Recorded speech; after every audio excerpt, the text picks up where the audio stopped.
It's a turkey hunt that Kevin Atkins will never forget. The Putnam County resident and his father-in-law didn't even bag a bird on Mother's Day, but it's what Kevin found in a creek that made it incredible. So that's a giant sloth. Yes, sir, it is. About mid-morning, we were walking out the hollow to another spot to set up, and as we were walking down the path, I looked up about 40 yards ahead of me and saw what I thought was a root ball that had washed up along with other debris in that hollow during the flash flooding. As he got closer, he realized it was much more than that.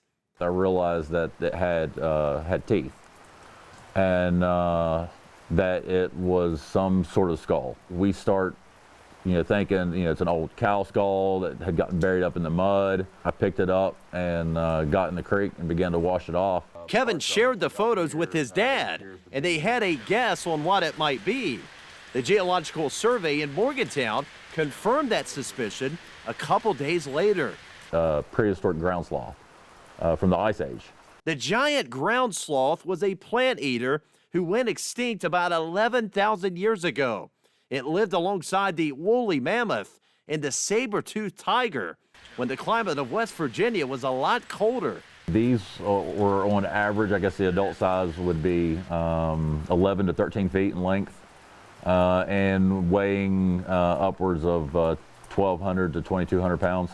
What makes the top of the skull so impressive is how intact it is, most likely preserved by the clay mud that surrounded it. It started to become pretty apparent that this one in particular was even more rare. Right in here would be the eye sockets. 2 of the molars here and on this side that are still in the skull, and then there are 6 empty teeth sockets. 2 larger teeth right here in these empty sockets. Kevin says that museums have already reached out, like Carnegie in Pittsburgh, but for now, he wants to hold on to this prized possession. I'd like to work with the researchers, try to collect as much information as possible. We're wanting to look into getting DNA testing done on it, and also get it carbon dated, find out exactly how old this thing is. Has this triggered a new passion for you? Well, I've always, even as a kid, pretended to dig for dinosaur bones, and I never really thought that I would actually be looking for one. It's a large piece of history from this area, right here in Putnam County. With Wild Appalachia, I'm Brandon Stover.